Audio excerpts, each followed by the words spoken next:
Ya, assalamualaikum warahmatullahi wabarakatuh. Waalaikumsalam warahmatullahi wabarakatuh. Kita masuk di hari ini pertemuan terakhir sebelum NIT ya. Saya pun udah nyetor soal ya. Soal udah saya store. Saya pastikan soal-soal itu saya buat pertanyaan menurut pendapat saudara. Jadi kalau kalian memang berkaitan dengan materi kita, tapi menurut pendapat saudara. Jadi kalau kalian jawab sesuai dengan di buku atau di internet, itu nilai paling tinggi saya kasih poinnya 0,5. Saya udah bilang dari awal. Kalian boleh lihat dari buku, kalian boleh lihat dari internet, tapi tetap harus dengan bahasa kalian sendiri. Saya ngajarkan kalian seperti ini supaya apa? Supaya nanti skripsi kalian enak. Melatih daya pikir kalian, melatih imajinasi kalian, supaya imajinasi kalian menjadi positif, menghasilkan sebuah karya-karya dalam bidang ilmu hukum. Ya. Jadi di sini kita masuk di tujuan negara. Jadi negara ini adalah merupakan implementasi dari kekuatan politik, bahkan menjadi ajang bagi kekuasaan politik.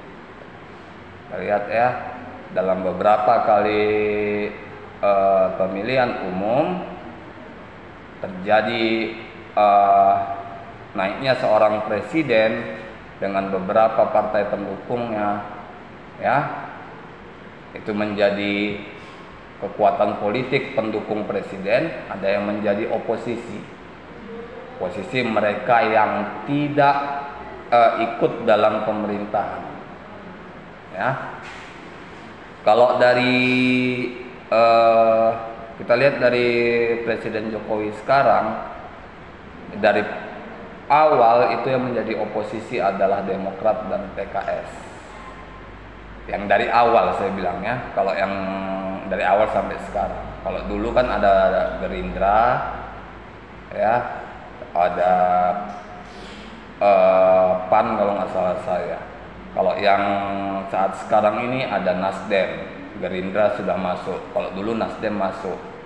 Di periode pertama Nasdem masuk ke pemerintah, di yang kedua ini kontra atau berada di bagian oposisi. Itulah dinamika politik, ya. Itulah negara yang dijalankan dengan sistem politik. Maka di situ untuk membangun kekuatannya, maka sebuah negara itu harus memiliki dukungan minimal 50+1, ya. Supaya apa? Supaya pada saat di parlemen, saat sidang di parlemen, di DPR, MPR, tidak terjadi kekalahan. Contoh, ya, kita lihat di Presiden Amerika sebelum Joe Biden, kan? Saat itu siapa presidennya sebelum Joe Biden? Lupa saya. Saat itu presiden dengan parlemen itu tidak sama, ya. Presidennya naik, parlemen yang megang oposisi, ya. Apa yang terjadi saat presiden mengeluarkan kebijakan-kebijakan, banyak yang tidak terrealisasi, ya. Itulah gimana harusnya kalau presiden duduk, maka parlemen harus mereka pegang. Sama kayak di Indonesia, periode pertama Presiden Jokowi. Saat Presiden Jokowi periode pertama, parlemen dipegang oleh oposisi, ya. Kalau nggak salah saya ketuanya dari Gerindra dan wakilnya dari PKS dan PAN, seperti itu. Lihat, banyak nggak banyak sih, ada beberapa kebijakan-kebijakan yang tidak pro ke rakyat, karena yang pada dasarnya yang oposisi ini adalah mereka yang pro ke rakyat, ya, yang selalu menentang kebijakan-kebijakan pemerintah dalam hal yang tidak mendukung dari kehidupan bermasyarakat. Jadi negara harus mempunyai karakter untuk dapat melaksanakan kekuasaannya secara sah terhadap semua golongan kekuasaan lainnya. Ya, jadi pemimpin negara ini harus mereka yang punya karakter.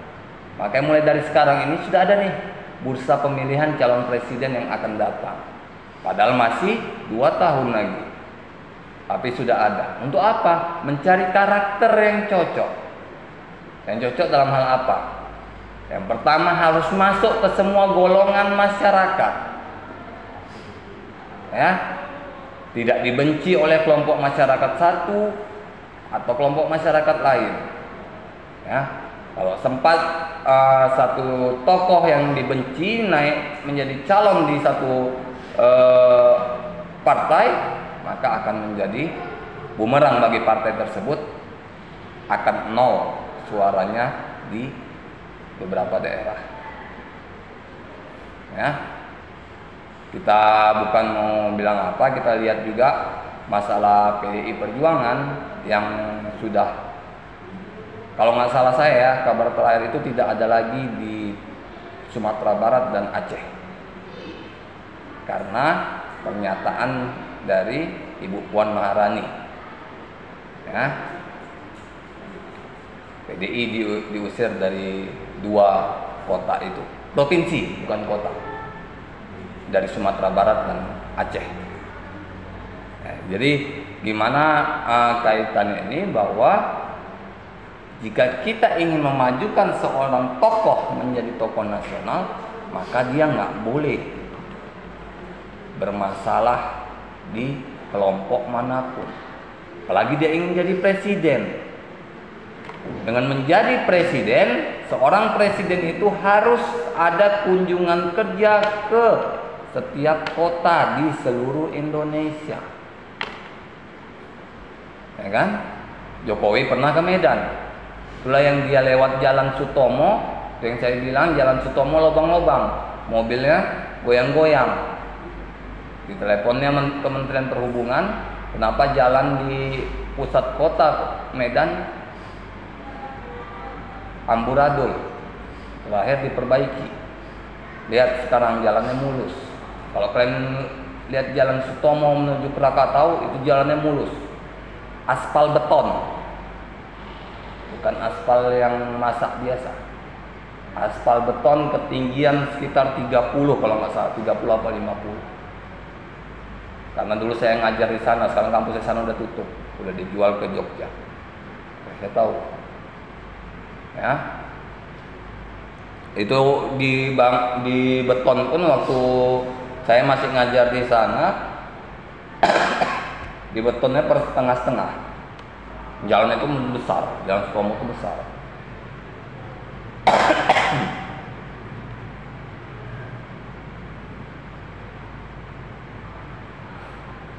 Jadi untuk mencapai tujuan menguasai negara, kelompok partai politik ini harus memiliki cara-cara tertentu. Cara-cara tertentu yang mana mereka dapat diterima di setiap kelompok masyarakat, kelompok agama, kelompok sosial, ras, suku, budaya. Mereka harus diterima. Ya, makanya kita lihat banyak calon-calon partai politik kalau udah mendekat pemilu itu banyak yang datang ke gang-gang, ke tempat-tempat tinggal penduduk. Ya, salah. Kalau memang mau jadi calon partai politik, saya nggak suruh kalian nanti jadi calon partai politik terus nyawer ke masyarakat, enggak. Yang penting kalian ada di tengah-tengah masyarakat. Ya, ada misalnya keluhan masyarakat banjir, kalian bantu gerakkan masyarakat bersihkan selokan. Kalian bekerja di masyarakat. Dengan begitu kalau kalian pun mencalonkan diri menjadi apapun, kalian jadi. Kalau kalian bekerja di tengah masyarakat. Tapi kalau tidak, ya bagaimanalah kekuatan mesin politik itu dapat berjalan.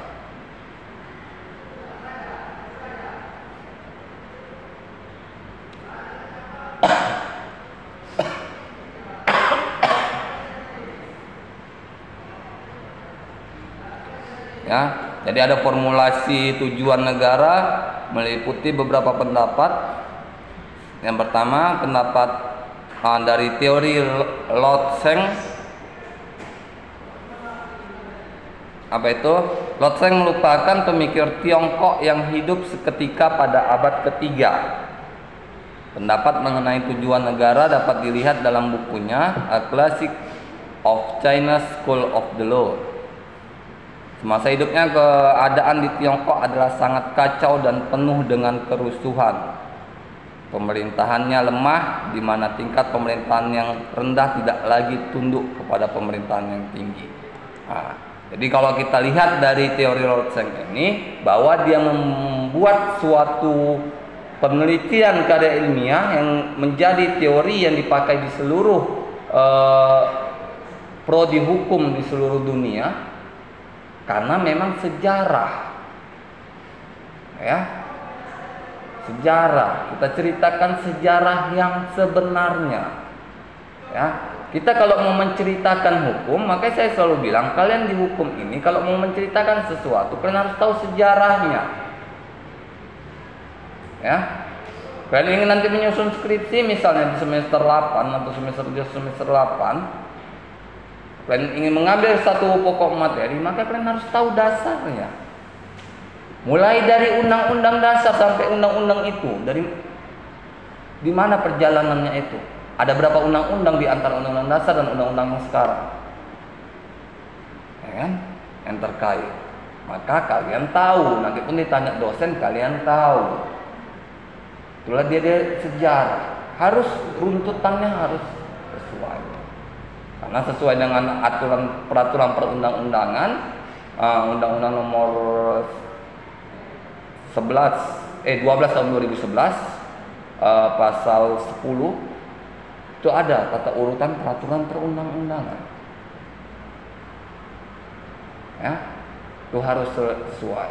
Yang perlu kita ketahui juga, seperti saya bilang, bahwa undang-undang yang baru ini bukan otomatis menggantikan undang-undang yang lama. Ada yang seperti itu, ya. Tapi ada yang cuma menggantikan beberapa pasal. Contohnya, nanti kalau kalian beli undang-undang, ada tuh di beberapa pasal yang kosong atau dibikin di situ masih sesuai dengan yang sebelumnya. Nah, jadi kalau kalian nggak tahu sejarah, kan kalian bingung bunyi pasal ini apa. Ya, kalian cari lagi undang-undangnya di situ, nggak akan ada. Kalian cari undang-undangnya di Gramedia, nggak akan ada. Oh, undang-undang lama. Ya, makanya kalau saya bilang kalau masih undang-undang sebatas undang-undang, kalian bisa download dari internet, kalian print. Ya, kalian print. Saya lihat awal sampai sekarang itu apa-apa aja yang di undang-undang itu, kan? Dan tidak boleh kalian print itu undang-undang dasar, itu nggak boleh kalian print. Kalian beli undang-undang dasar yang komplit, mulai dari undang-undang dasar 45 ke 1, ke 2, ke 3, ke 4, perubahan 1, 2, 3, 4, konstitusi RIS, Undang-Undang Dasar 1950, sampai Undang-Undang Dasar terbaru sekarang. Itu nggak mahal, saya bilang, sekitar 30.000. Saya beli di Gramedia. Kecil ya bukunya. Saya pernah tunjukkan sama kalian.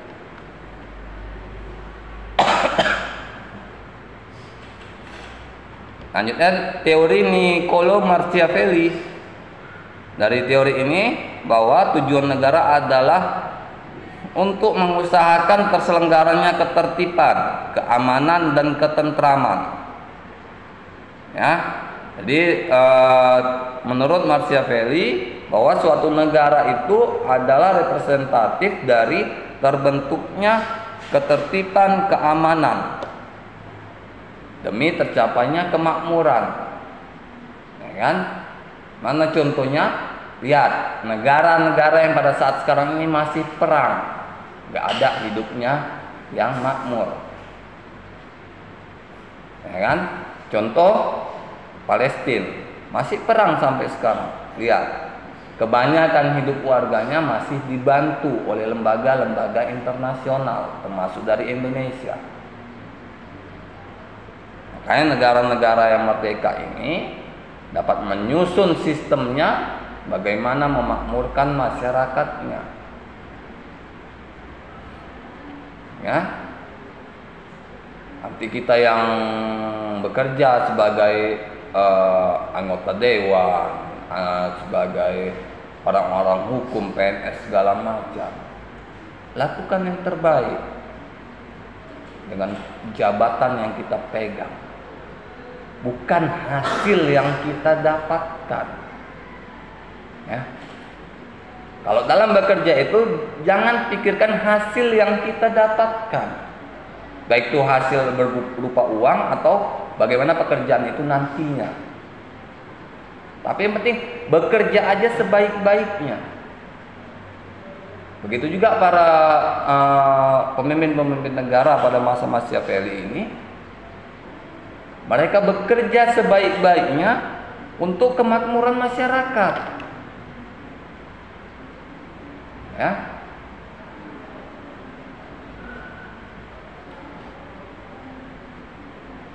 Minimal kalau saya bilang jujur sama diri sendiri, baru kalian bisa jujur sama kerjaan. Ya. Kita nggak bisa nyalahkan orang korupsi karena kita belum pernah duduk di kerjaan dia.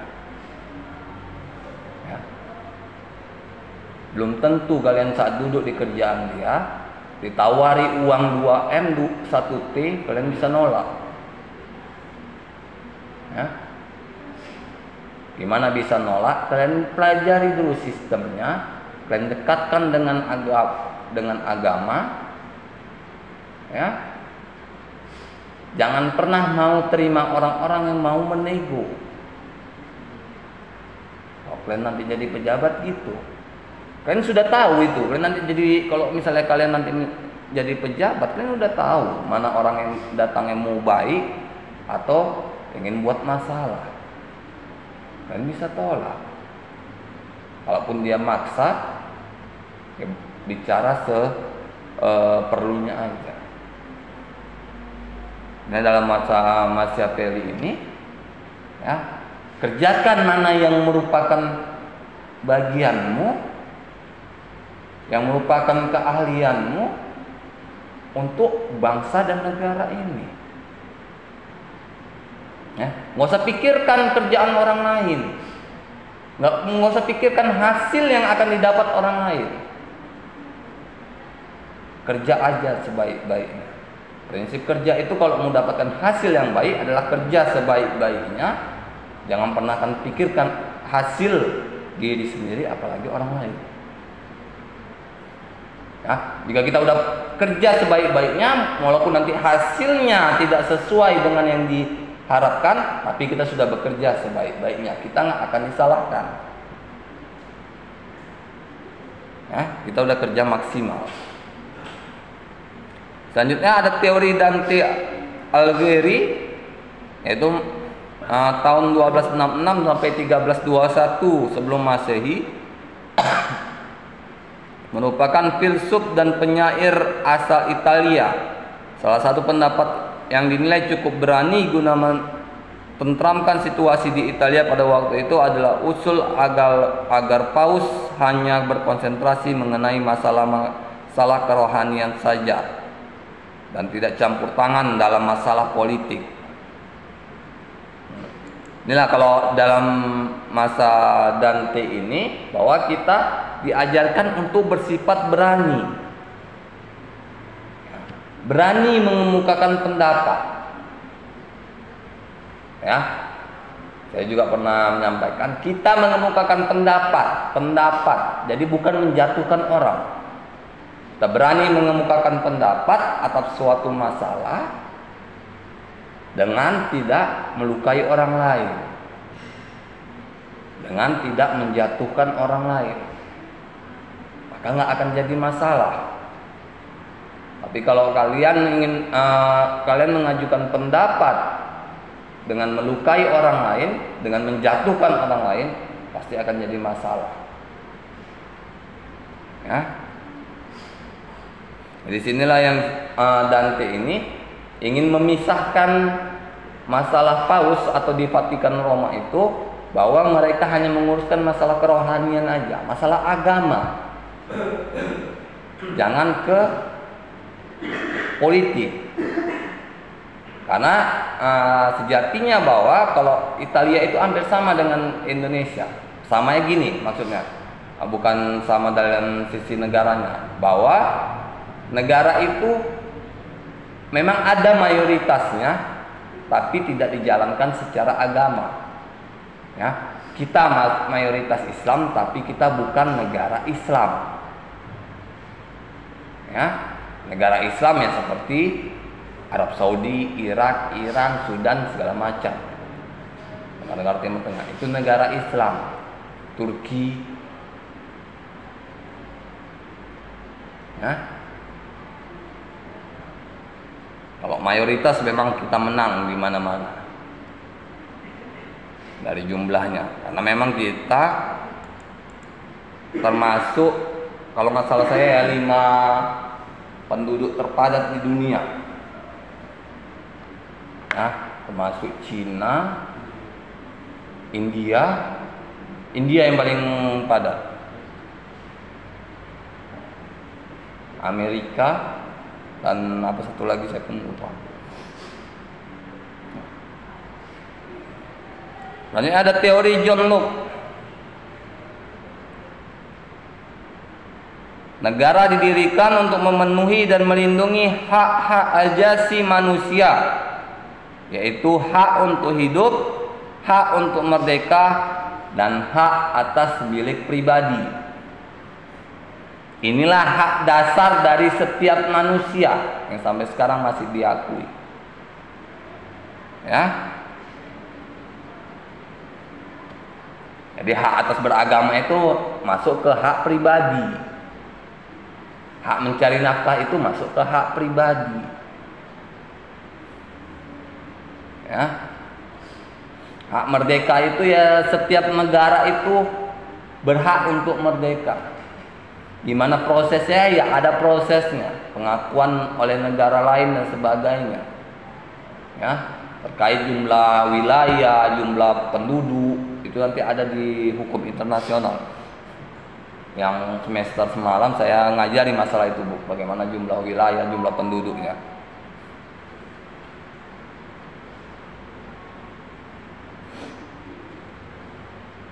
Ya, bagi Locke, negara yang merampas seluruh hak ajasi itu adalah negara yang tidak sesuai dengan fungsinya yang melindungi manusia yang menjadi warga negaranya. Ya, kalau ada negara yang melanggar hak-hak ajasi, bahwa jangan bilang bahwa mereka adalah negara, karena mereka tidak memahami prinsip hak ajasi. Apa contohnya? Misalnya pemusnahan etnis Rohingya di Myanmar. Ya. Yang bangsa Nazi di Jerman.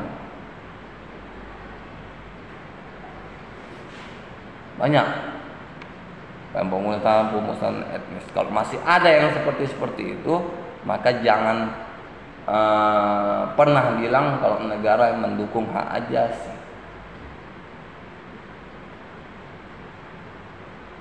Ya. Dan ada teori Immanuel Kant bahwa negara mempunyai tujuan untuk menegakkan hak dan kebebasan warga negaranya yang telah diatur oleh hukum.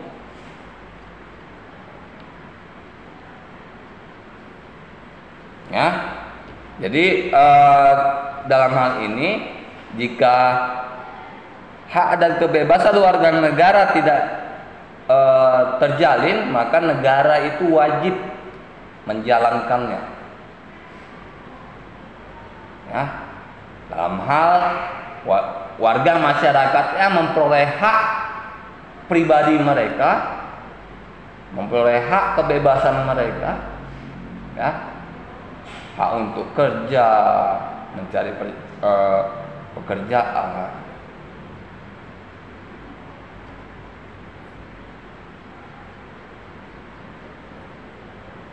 Menurut Kant, manusia dilahirkan sederajat dan sama.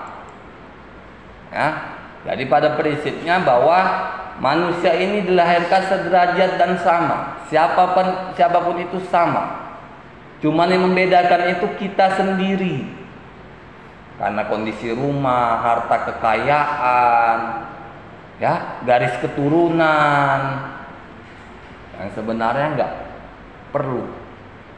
Ya, kalian mau garis keturunan raja, sultan, orang kaya, tetap darah kalian merah, tulang kalian putih, nggak ada yang darahnya biru. Ya, tetap kalau kalian Islam mati dikubur, kalau India kalian mati dibakar. Nggak ada yang beda. Jadi untuk apa kita sombong? Ya. Dan lagi nanti kalau misalnya kalian jadi praktisi hukum, kalian jadi advokat, kalian jadi notaris, kalian udah jadi orang yang ternama, pengacara ternama di kota Medan. Tidak ada orang kecil yang tidak punya uang ingin memakai jasa kalian, kalian tolak. Nggak boleh seperti itu. Ya. Hotman Paris aja, sekelas Hotman Paris, masalah-masalah perkara-perkara yang tidak bayar pun dia masih tangani, walaupun tidak secara langsung, tapi ada anggota-anggota lainnya termasuk anaknya. Emangnya kalau mereka nangani, Hotman Paris nggak gaji mereka? Kan gaji mereka juga. Ya, ini klien nggak bayar, dari mana Hotman Paris bayar? Kan dari yang lain. Berpikir seperti itu. Ya, apapun usaha kalian, kalau menyentuh kepada masyarakat, usahakan. Kalau memang orang yang betul-betul susah, jangan kalian minta uang. Ya. Tapi kalau orang yang kaya, mau kalian tekan nggak apa-apa. Misalnya harganya biasanya 100.000, 500.000 Pak, nggak apa-apa. Untuk apa? Subsidi bagi nanti yang miskin. Ya, anggap aja seperti itu. Dan bikin aja yang miskin gratis konsultasi. Warga sekitar miskin gratis untuk meminta bantuan. Dengan seperti itu kalian akan berkah. Inilah kalau dalam sistem pekerjaan itu, kalau sistem pemerintahan dalam bekerja itu juga ya seperti itu. Kita jangan menekan orang kecil. Masyarakat itu harus dibantu. Ya. Ada pandangan paham sosialis. Paham ini memandang manusia sebagai makhluk yang setara. Maka tujuannya adalah memberikan kebahagiaan hidup yang merata dan sama kepada setiap warganya. Ya, dari paham ini, seperti yang tadi saya bilang, hidup semua itu sama rata, semua orang itu sama rata. Ya, jadi dalam memberikan seorang pemimpin dalam memberikan kebahagiaannya itu sama. Ya. Kalau misalnya memberikan bantuan, misalnya beras 5 kilo, ya satu orang 5 kilo, semua 5 kilo. Rata. Ya.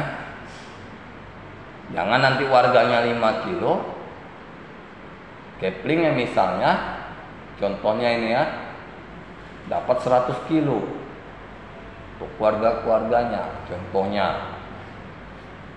Ya.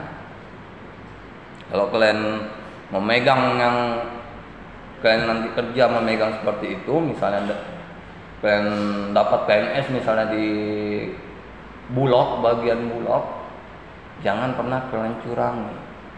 Itu adalah hak dasar hidup orang. Ya. Beras adalah sumber makanan utama masyarakat Indonesia. Lain kalau kalian di Eropa sama Amerika, beras itu bukan makanan utama orang tuh, roti makanan utama orang tuh. Makanya kalau di sana beras mewah, mungkin harga sekilonya bisa 100.000. Nah, memang di sana pun nggak bisa ditanam berasnya impor. Kalau kalian misalnya kerja di bagian yang di masyarakat, yang bersentuhan langsung dengan masyarakat, contohnya misalnya tadi Bulog misalnya, jangan pernah kalian curangi. Tetap kalian distribusikan ke setiap wilayah. Itu kalian awasi. Kalian minta LPG-nya kepada wilayah yang kalian titipi beras-beras itu untuk dibagikan. Minta LPG-nya. Kalian bertanggung jawab. Ya, kalau kalian diberi kewenangan seperti itu, kalian tidak memperhatikan hal seperti itu, ya, kalian juga bersalah.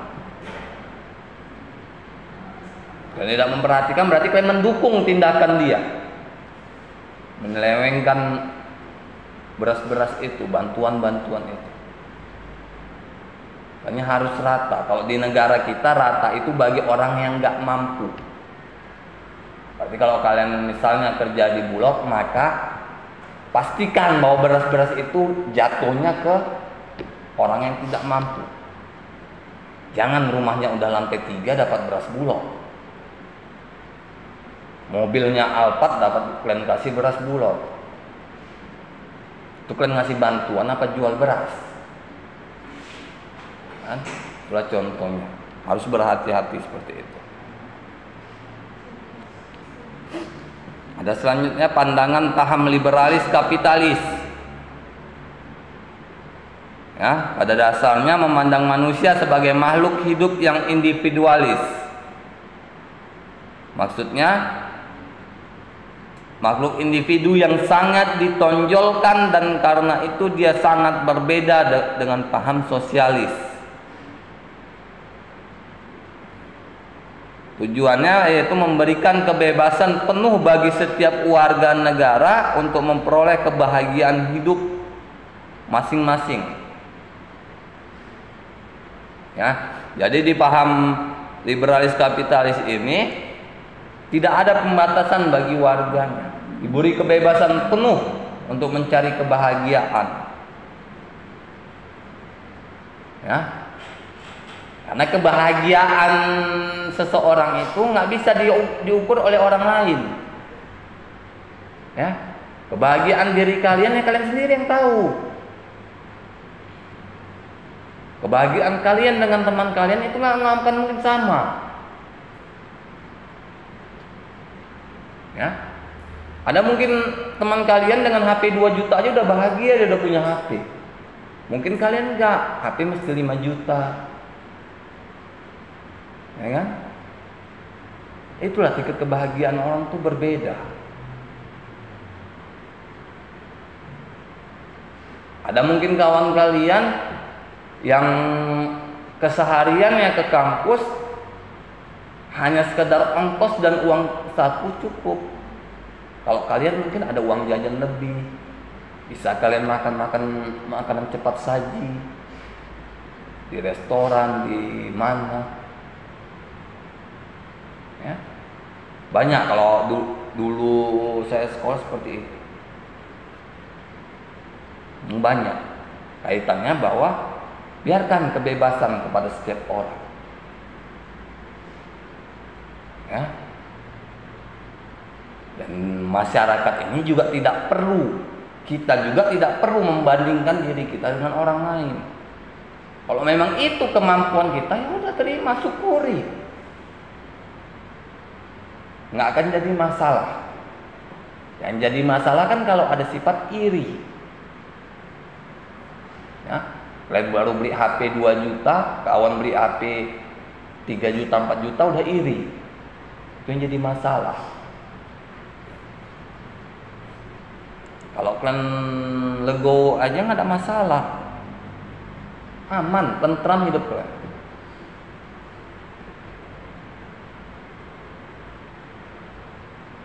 Itulah kalau kita yang tidak tahu ini, jangan pernah juga kita dalam memiliki sesuatu terlalu euforia sehingga menyakiti orang lain. Ya. Kalian punya HP misalnya mahal 10 juta, nggak perlu kalian keluari. Ya, kalian keluari sebatas kalian memang butuh untuk menggunakannya. Jangan setiap saat kalian keluari, kalian tunjukkan. Itu yang menjadi tidak sehat dalam kehidupan bersama. Kalau dalam kehidupan bernegara seperti itu juga. Kehidupan masyarakat tidak sehat jika sudah ada kecemburuan dengan masyarakat lainnya. Contoh misalnya, tetangga besok dapat kerja, kita yang heboh kebakaran jenggot. Tetangga jadi PNS, kita yang heboh. Tetangga anaknya jadi polisi, kita yang heboh. Tetangga beli mobil, kita yang heboh. Harus punya mobil juga. Tetangga beli rumah baru, kita heboh. Jangan, itu nggak sehat.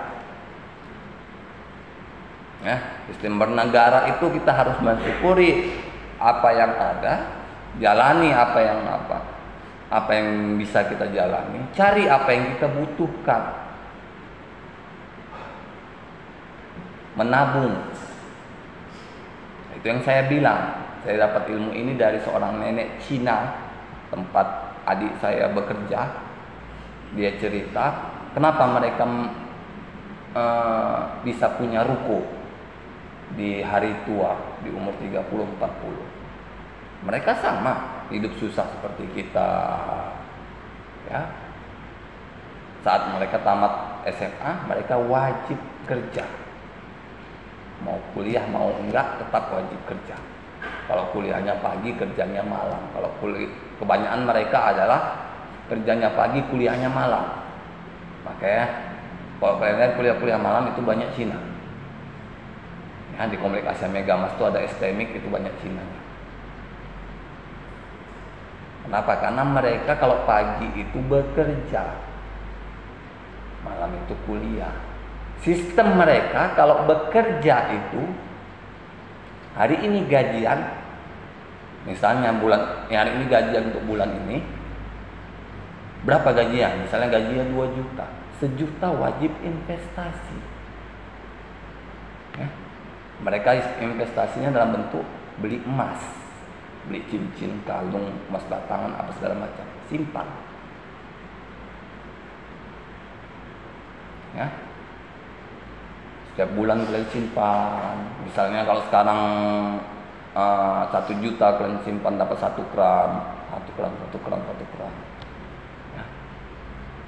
10 tahun, 20 tahun kalian kerja. Umur 40, 23 tahun kalian, dari umur 17 tahun ke 40, 23 tahun kalian kerja. Apa nggak bisa beli rumah dari emas itu? 23 tahun kalikan 12 bulan. Ya.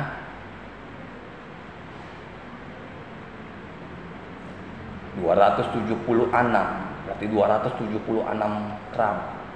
Jadi kalau bulan ini harga emas 1 juta, 23 tahun yang akan datang harga emas gak mungkin 1 juta. Ya kan? Nggak usah jauh-jauh. Dulu 2010 saya beli emas batangan. Kalau tahu saya harganya sekarang udah 1 juta, saya beli banyak-banyak. Dulu cuma 430. Sekarang 1 juta 30. 600.000 naik. Hanya waktu 10 tahun. 2 kali lipat lebih. Itu dari investasi cerdas.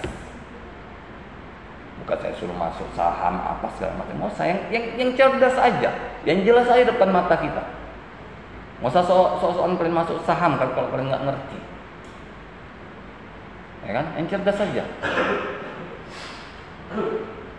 Apa yang kalian dari pulang pergi sama pulang kuliah ini nggak mungkin kalian nggak ngelewati toko emas, ya kan?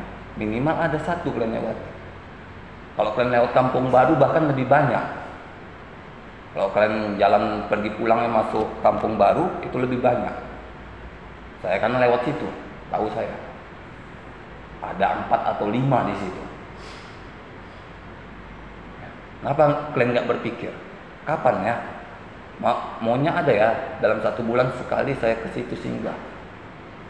Ada yang bisa saya beli di situ.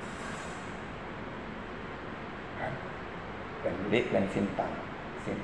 Kalau kalian mau yang nggak banyak potongan ya kalian beli logam mulia. Itu kalau kalian jual nggak ada potongannya. Kalau kalian beli bentuk cincin, rantai, gelang, apalagi banyak mata-matanya, manik-maniknya itu pasti banyak potongannya. Investasi cerdas. Ya. Suatu saat nanti umur 30-40 tahun kalian udah malas bekerja. Dengan uang itu kalian bisa untuk usaha. Kalian belikan ruko, kalian buka usaha. Makanya jarang orang Cina yang punya rumah. Kalian nggak berpikir kenapa mereka nggak mau beli rumah? Bukan nggak bisa mereka beli rumah, bahkan harga ruko lebih mahal daripada rumah. Kenapa? Karena memang rumah nggak bisa dimanfaatkan untuk usaha. Tapi kalian tinggal di ruko, kalian bisa jualan. Otak mereka cerdas, ya kan? Coba dan atur diri kalian sendiri. Saya nggak mau nyuruh, nggak mau maksa kalian, dan atur diri sendiri. Yang terakhir ada pandangan sosial demokrat sebagai suatu ideologi. Pandangan sosial demokrat merupakan reaksi terhadap sistem kapitalis yang mulai berkembang pada awal abad ke-20. Tujuan dari sistem ini untuk mensejahterakan rakyat melalui peran aktif negara dalam memberikan jaminan kesejahteraan. Ya. Kesejahteraan itu diwujudkan dalam 5 pilar, yaitu rule of the law, perlindungan hak asasi manusia, keadilan sosial, dan anti diskriminasi. Ya. Harus sama di depan hukum. Ya, semua warga masyarakat tuh harus sama di depan hukum. Kalau kita jadi penegak hukum, kalian jadi hakim, jaksa, jangan nanti terdakwanya polisi, kalian hukum rendah. Sama, harus berani. Karena kita sudah disumpah. Karena nanti kalau misalnya jadi jaksa, jadi hakim, lihat kalian disumpah berpegang teguh kepada agama dan undang-undang dasar. Gak ada disuruh berpegang teguh pada institusi tertentu. Dan ada perlindungan hak asasi. Ya. Di sini kalian lihat banyak contoh-contoh kasus yang nenek mencuri buah di tempat orang lain yang dihukum karena cucunya kelaparan. Kalau kalian jadi hakim, kalian hukum dia. Boleh kalian hukum, nggak apa-apa. Tapi kalian beri solusi. Ya. Dihukum misalnya dengan pidana penjara atau kurungan 3 bulan atau denda 1 juta rupiah. Seperti video-video yang banyak ada di sosial media. Jika denda tidak dibayarkan, maka kurungan 3 bulan 1 juta rupiah. Dan kepada yang hadir di sidang diwajibkan untuk membantu si nenek minimal 50.000 karena telah membiarkan orang kelaparan. Jadi hakim juga memerintahkan kepada setiap yang hadir untuk memberikan sumbangan 50.000 karena membiarkan orang lain kelaparan. Karena yang hadir adalah tetangganya yang senang karena dia dihukum karena mencuri. Hati-hati. Kita bisa menghukum orang, tapi kita harus juga bisa memberikan solusi. Ya, mana tahu rezeki kalian nanti jadi hakim, jadi jaksa. Jadilah yang adil. Walaupun yang adil itu nanti membuat kalian miskin. Karena kalian hanya punya gaji dan tunjangan. Jangan mau kalian jadi pejabat yang tiba-tiba kaya, tapi banyak tuntutan. Tuntutan dari si A, si B, si C. Dan hidup kalian juga nggak tenang.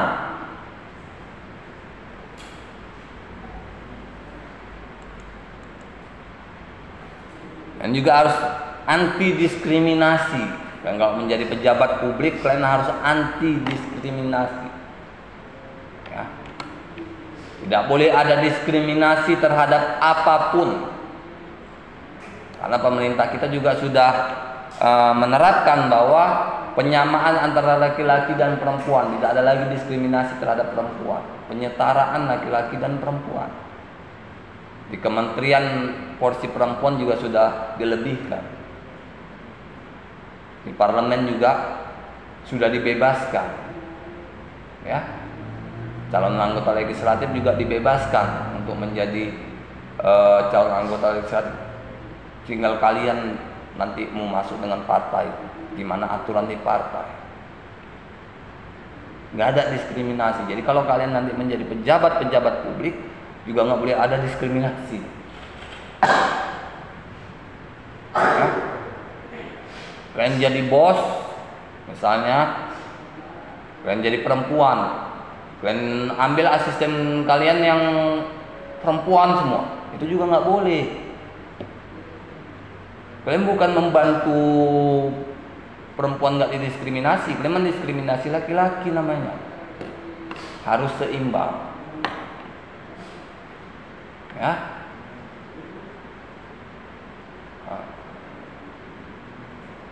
Nah, misalnya macam polisi, kalau polisi itu perempuan, dia udah kepala tertentu, jenderal misalnya atau apa. Misalnya dia perempuan, ingin pengawal, dia cari pengawalnya perempuan, separuh perempuan, separuh laki-laki. Supaya apa? Supaya pada saat nanti ada sesuatu yang privasi ingin dilakukannya, ada kawannya. Nggak mungkin dia ditolong atau dibantu oleh yang laki-laki.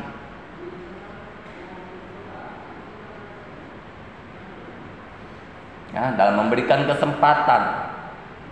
Misalnya kalian bos dalam suatu perusahaan, nggak boleh ada diskriminasi, nggak boleh ada, mohon maaf, buka lowongan khusus perempuan, nggak usah. Ya. Khusus laki-laki. Kenapa rupanya? Kalau dikerjakan perempuan yang khusus laki-laki itu apa nggak bisa? Misal menjahit, kan nggak semua perempuan yang bisa menjahit, laki-laki juga banyak, ya kan? Misalnya ada kalian kerja di bos konveksi, kerjaannya menjahit, kalian buka lowongan hanya khusus perempuan. Jangan salah, laki-laki juga banyak yang bisa menjahit. Ya. Bahkan orang-orang hebat di negeri ini juga laki-laki, yang penata rias, penata busananya, seperti Ivan Gunawan. Ya. Beberapa coba lihat di Indonesia, selalu penata busananya laki-laki. Di MNC lihat laki-laki. Ya, ngurusi baju orang laki-laki. Makanya udah nggak ada lagi sekarang diskriminasi seperti itu. Tinggal gimana kita menempatkan diri kita, menempatkan orang yang ingin kita taruh di posisi itu layak tidak. Ya. Karena kalau kita ingin memberikan pekerjaan kepada orang, lihat dia mampu tidak. Jangan pula kalian sok kebaikan. Kalian kasih aja pekerjaan itu, dia nggak mampu kalian kasih. Nanti dia nggak bisa kalian salahin. Salah. Kan? Harus kita lihat juga apa kemampuannya, apa latar belakang. Kalau dia belum ada latar belakang bekerja, kalian tanya apa kebisaannya yang bisa terapkan.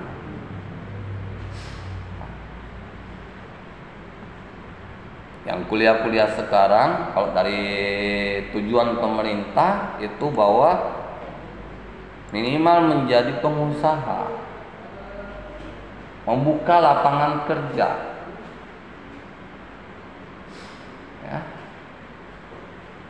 Maka itu juga yang dibilang Pak Rektor itu bahwa setiap mahasiswanya nanti tamatnya bisa berwirausaha, bisa bekerja. Kalau kalian jadi notaris, kalian boleh lihat ke jalan masjid. Itu kantor notaris, kalian masuk ke sana. Pegawainya ada 20 orang satu kantor. Ya. Tukang ngetik, tamat dengan SMA. Dan sarjana hukum. Kalian boleh tes, coba jalan. Saya pernah ke sana ngurus surat rumah saya. Satu kantor notaris yang masukkan.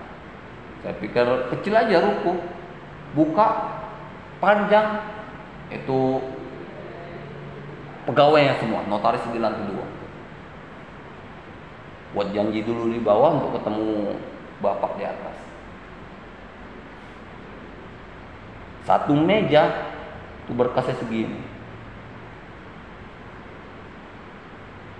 Ada 20 itu pegawai. Kenapa kalian nggak bisa berdayakan orang setempat? Bisa. Kantor pengacara, lihat Hotman Paris berapa asistennya? Mungkin dia asisten untuk senang-senang. Tapi kita juga bisa pakai asisten. Kita beri kesempatan orang untuk mendapat nafkah dengan kerjaan kita.